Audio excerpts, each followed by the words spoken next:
Baik, selamat pagi teman-teman. Kami dari HG2 akan mempresentasikan materi tentang ketahanan nasional pada era pandemi. Sebelum masuk ke sesi presentasi, saya akan memperkenalkan anggota dari HG2. Anggota HG2 terdiri atas Azini Fahma, Dian Kamila, Farel Aditya, Ilham Maulana Akbar, Mira Nur Aliza, Nalfa Faruk, Naila Kaila Kayum, Sharon Shalom, dan Yohanes Yanipar. Baik, sebelum masuk ke materi, alangkah baiknya kita akan memperkenalkan apa sih tentang topik kita pada hari ini. Ketahanan nasional sering menghadapi ancaman, tantangan, hambatan, dan gangguan. Era pandemi mengancam ketahanan nasional pada bidang ideologi, politik, sosial budaya, ekonomi, dan pertahanan keamanan. Solusi dibutuhkan untuk menyelesaikan permasalahan yang terjadi akibat era pandemi. Dan pada presentasi kali ini, kelompok kami akan memberikan solusi pada setiap bidang-bidang yang terganggu akibat era pandemi. Bidang ideologi akan dijelaskan oleh Naila. Kepada Naila, dipersilakan. Baik, terima kasih moderator atas kesempatannya. Perkenalkan, saya Naila Koyum ingin menyampaikan materi terkait ketahanan nasional pada bidang ideologi. Next slide. Berikut berbagai permasalahan dalam bidang ideologi yang mempengaruhi ketahanan nasional. Yang pertama ada pola pikir ateisme. Ateisme merupakan penyimpangan dari makna nilai-nilai agama. Ateis tidak percaya adanya Tuhan. Mereka hanya percaya pada pengetahuan dan tidak mengikuti agama atau pandangan dunia apapun. Ateisme berkembang sangat cepat melalui komunitas dan media sosial. Yang kedua ada hedonisme. Hedonisme atau gaya hidup yang berlebihan menjadi makin umum dalam kehidupan masyarakat. Tentu di masa pandemi ini terlihat jelas terjadinya kesenjangan sosial yang terjadi di masyarakat dan masyarakat pun menjadi hedonisme yang diakibatkan pembatasan yang membuat masyarakat tidak bisa beraktivitas di luar rumah. Yang ketiga ada materialisme atau paham dalam filsafat yang meyakini bahwa hal yang benar-benar ada atau eksis adalah materi atau kebendaan. Yang keempat ada kapitalisme. Kapitalisme ini bertentangan dengan cita-cita nasional untuk meningkatkan kesejahteraan sosial dan keadilan sosial. Di masa pandemi ini muncul UU Cipta Kerja yang membuat ruang hidup untuk usaha kecil dan menengah susah. Sementara bagi pengusaha besar mendapatkan semua fasilitas yang mewah. Yang kelima ada terorisme. Pandemi COVID-19 tentunya membatasi kegiatan fisik masyarakat, rupanya tidak serta-merta menghentikan aktivitas terorisme. Sejumlah kelompok tertentu justru menjadikan ini sebagai dorongan untuk mempersiapkan serangan baik dalam sudut pandang agama maupun kelemahan pemerintah. Yang terakhir adalah westernisasi atau kebarat-baratan. Telah diketahui bersama saat ini memang media sosial sangat mudah diakses yang membuat kita semua mudah berinteraksi baik masyarakat lokal maupun masyarakat luar negeri. Next slide. Dari penjelasan yang telah saya jelaskan tadi, dapat diambil kesimpulan hipotesis bahwa pandemi COVID-19 menimbulkan berbagai permasalahan yang berkaitan dengan ketahanan nasional di bidang ideologi. Next slide. Solusi permasalahan ketahanan nasional di bidang ideologi masa pandemi yang dapat HG2 berikan adalah pertama, memahami arti penting ideologi negara. Ideologi negara merupakan dasar penyelenggaraan negara. Pemahaman ideologi suatu negara dilakukan melalui pendidikan warga negara masing-masing. Yang kedua, ada menanamkan nilai-nilai dasar negara dalam kehidupan sehari-hari. Masyarakat harus menjalankan kehidupan sehari-hari dengan berpedoman pada dasar negara. Yang ketiga, ada memahami dan mengamalkan wawasan Nusantara. Wawasan Nusantara akan meningkatkan rasa cinta terhadap tanah air sehingga masyarakat akan mempertahankan dan mengamalkan ideologi negara dalam kehidupan sehari-hari. Next slide. Berikut berbagai alternatif solusi dalam mengatasi permasalahan di bidang ideologi tersebut, antara lain, yang pertama, ideologi harus diaktualisasikan kepada seluruh bidang kenegaraan. Dan menerapkan ideologi, maka rakyat percaya akan keanekaragaman dalam menjalankan hidup berbangsa dan bernegara. Yang kedua, menghilangkan sifat individualisme. Individualisme yang semakin berkembang harus dihilangkan. Egoisme akan menghancurkan dan menimbulkan konflik dalam masyarakat. Sekian presentasi dari saya, selebihnya saya kembalikan kepada moderator. Baik, terima kasih Naila atas presentasinya. Selanjutnya pada bidang politik akan disampaikan oleh Ilham. Kepada Ilham, dipersilakan. Terima kasih kepada moderator atas kesempatannya. Selamat siang teman-teman moderator. Saya akan menjelaskan mengenai bidang politik. Permasalahan ketahanan nasional dalam bidang politik dibagi dua, antara lain ancaman dari dalam negeri dan ancaman dari luar negeri.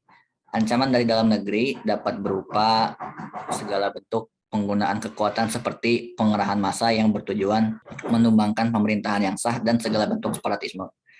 Kemudian ancaman dari luar negeri dapat berupa segala bentuk tekanan yang dilakukan oleh suatu negara terhadap bangsa Indonesia dengan bentuk antara lain intimidasi, provokasi, dan blokade politik. Hipotesis yang kami simpulkan adalah bahwa dengan adanya pandemi COVID-19 tentunya secara otomatis menimbulkan permasalahan yang berkaitan dengan ketahanan politik di ketahanan nasional.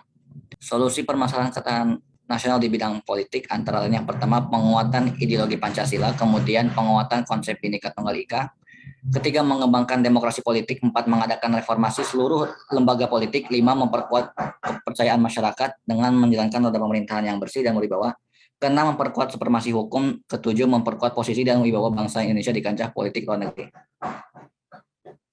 Kemudian alternatif solusinya antara lain bahwa ketahanan nasional di bidang politik tentunya memiliki peran yang sangat penting karena dapat mendorong persatuan masyarakat dengan ketangguhan dalam menghadapi segala ancaman, tantangan, atau hambatan yang dapat menyerang negara. Dan alternatif antara lain yaitu dengan adanya memperkuat perasaan kesatuan di antara warga negara, dan tentunya dengan adanya rasa persatuan dan kesatuan, maka seluruh warga negara dapat bersatu membentuk suatu benteng untuk mempertahankan dan keamanan demi pertahanan dan keamanan negara. Terima kasih. Saya kembalikan kepada Mitra. Baik, terima kasih Ilham atas penyampaian materinya. Untuk bidang ekonomi akan disampaikan oleh Syaran. Kepada Syaran dipersilakan.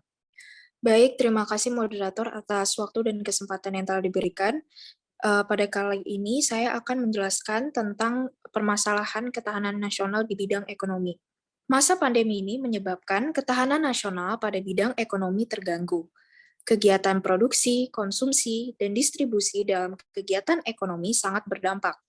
Menurut data Kemnaker, per tanggal 7 Agustus 2021, sebanyak 538.305 pekerja di PHK. Hal ini tentu berdampak pada kehidupan rakyat Indonesia yang menjadi tanggung jawab pemerintah. Pemerintah dan masyarakat harus bekerja sama dalam menanggulangi masalah pandemi pada bidang ekonomi. Untuk membentuk ketahanan nasional bidang ekonomi membaik lagi dan sesuai atas landasan Pancasila dan juga Undang-Undang Dasar 1945. Next, hipotesis yang disimpulkan yaitu pandemi COVID-19 menimbulkan berbagai permasalahan dalam ketahanan nasional pada bidang ekonomi. Next.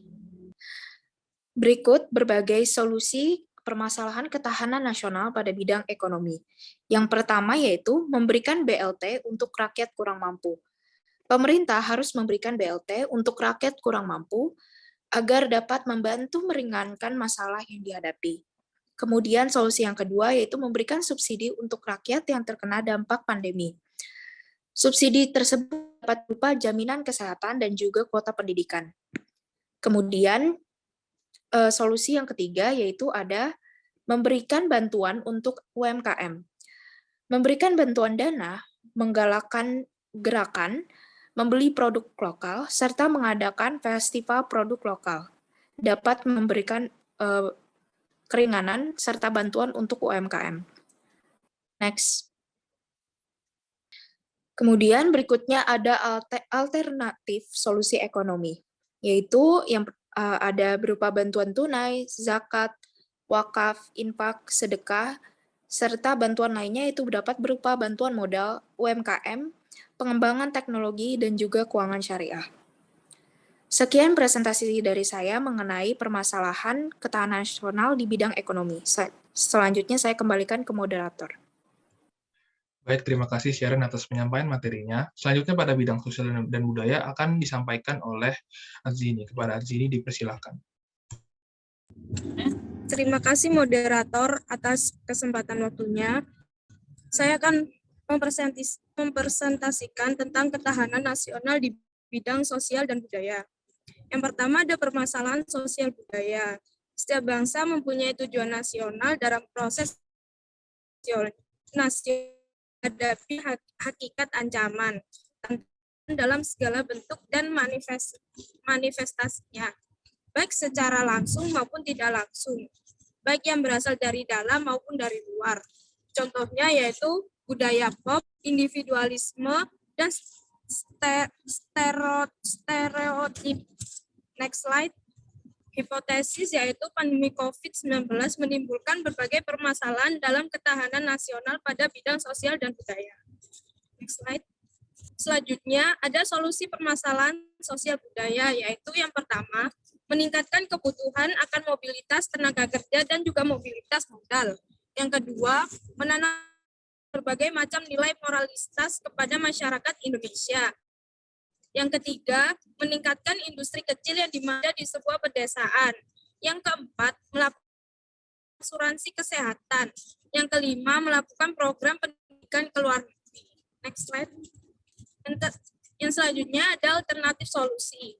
Yang pertama yaitu pengglobalisasian budaya luar yang diimbangi dengan kecintaan terhadap budaya sendiri. Alternatif solusi yang kedua yaitu penguatan tentang budaya dan wawasan Nusantara melalui pendidikan formal.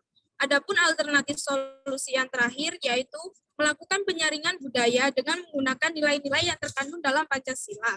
Sekian presentasi dari saya kembalikan kepada moderator. Baik, terima kasih Azini atas penyampaian materinya. Selanjutnya pada bidang terakhir, yaitu bidang pertahanan keamanan, akan disampaikan oleh Kamila. Kepada Kamila, dipersilakan. Baik, terima kasih moderator atas kesempatan yang telah diberikan. Pada presentasi hari ini, saya akan menjelaskan pada bidang pertahanan dan keamanan. Boleh di next slide. Ketahanan nasional menimbulkan permasalahan pada bidang pertahanan. Biasanya dapat berubah ancaman terhadap kedaulatan NKRI. Berikut merupakan ancaman tersebut, yaitu yang pertama, agresi oleh negara lain. Penggunaan kekuatan bersenjata oleh negara lain terhadap kedaulatan negara, keutuhan wilayah, dan keselamatan segenap bangsa. Lalu yang kedua, pelanggaran wilayah. Suatu tindakan memasuki wilayah tanpa izin, baik oleh pesawat terbang maupun kapal-kapal perang. Lalu yang ketiga, spionase, kegiatan dari intelijen yang dilakukan untuk mendapatkan informasi atau rahasia militer atau negara. Lalu yang terakhir, sabotase, perusakan instansi penting militer atau objek vital nasional, dan dapat membahayakan keselamatan bangsa. Boleh di next slide. Adapun hipotesis yang dapat ditarik yaitu pandemi COVID-19 ini menimbulkan berbagai permasalahan dalam ketahanan nasional, khususnya pada bidang pertahanan dan keamanan. Next slide. Terdapat beberapa solusi dalam mengatasi permasalahan tersebut, yaitu yang pertama dengan memperkenalkan ilmu pengetahuan dengan baik dan benar. Pengenalan tentang ilmu pengetahuan ini harusnya sangat ditekankan kepada siapapun, terutama kepada generasi muda. Lalu yang kedua, meminimalisir kesenjangan sosial. Kesenjangan sosial yang terjadi juga dapat memicu munculnya pemahaman radikalisme dan tindakan terorisme. Sehingga agar kedua hal tersebut tidak terjadi, maka kesenjangan sosial haruslah diminimalisir. Lalu yang ketiga, menjaga persatuan dan kesatuan. Salah satu yang bisa dilakukan dalam kasus tersebut dengan menjalankan nilai-nilai yang terkandung dalam Pancasila, sebagaimana semboyan yang tertera di sana yaitu Bhinneka Tunggal Ika. Yang keempat, meningkatkan pemahaman akan hidup kebersamaan, sehingga sikap toleransi dan solidaritas perlu diberlakukan di samping menaati semua ketentuan dan peraturan yang telah berlaku di masyarakat dan negara. Boleh di next slide. Lalu yang kelima, dengan mengamalkan makna Pancasila. Dengan mengamalkan makna Pancasila di kehidupan dapat meminimalisir terjadinya permasalahan dari bidang pertahanan itu sendiri. Lalu dan terakhir, menyaring informasi yang didapatkan, karena informasi yang didapatkan tidak selamanya benar dan harus diikuti, terlebih dengan adanya kemajuan teknologi seperti saat ini, di mana informasi bisa datang dari mana saja. Sehingga penyaringan terhadap informasi tersebut harus dilakukan agar tidak menimbulkan kesalahpahaman, di mana informasi tersebut terdapat informasi yang benar menjadi tidak benar, dan informasi yang tidak benar menjadi benar. Boleh di next slide. Lalu yang terakhir, HG2 juga memberikan alternatif solusi, yaitu yang pertama dengan menjalankan Sishan-Kamrata, yaitu sistem pertahanan keamanan rakyat semesta, adalah bentuk upaya dari Indonesia untuk menjaga pertahanan dan keamanan di negara untuk mengatasi ancaman tersebut. Lalu yang terakhir, tidak adanya aparat keamanan, tiap masyarakat juga harus ikut melindungi Indonesia, seperti dengan menjaga persatuan dan kesatuan, saling menghormati walaupun berbeda-beda. Sekian presentasi yang dapat saya sampaikan, saya kembalikan pada moderator. Baik, terima kasih atas penyampaian materinya, Dian. Selanjutnya, saya akan menyimpulkan presentasi pada kali ini, yaitu ketahanan nasional pada semua bidang terganggu akibat adanya era pandemi COVID-19. Permasalahan tersebut menghasilkan hipotesis yang membutuhkan adanya penyelesaian. Setiap solusi dan alternatif solusi yang disampaikan oleh kelompok kami sekiranya dapat menyelesaikan permasalahan yang ditimbulkan akibat COVID-19 pada bidang ideologi, politik, ekonomi, sosial budaya, dan pertahanan keamanan. Boleh next slide. Baik, terima kasih kepada teman-teman yang sudah menyaksikan seluruh presentasi dari kami kelompok HG2. Mohon maaf atas kesalahan yang diperbuat baik secara sengaja maupun tidak sengaja. Terima kasih dan selamat pagi.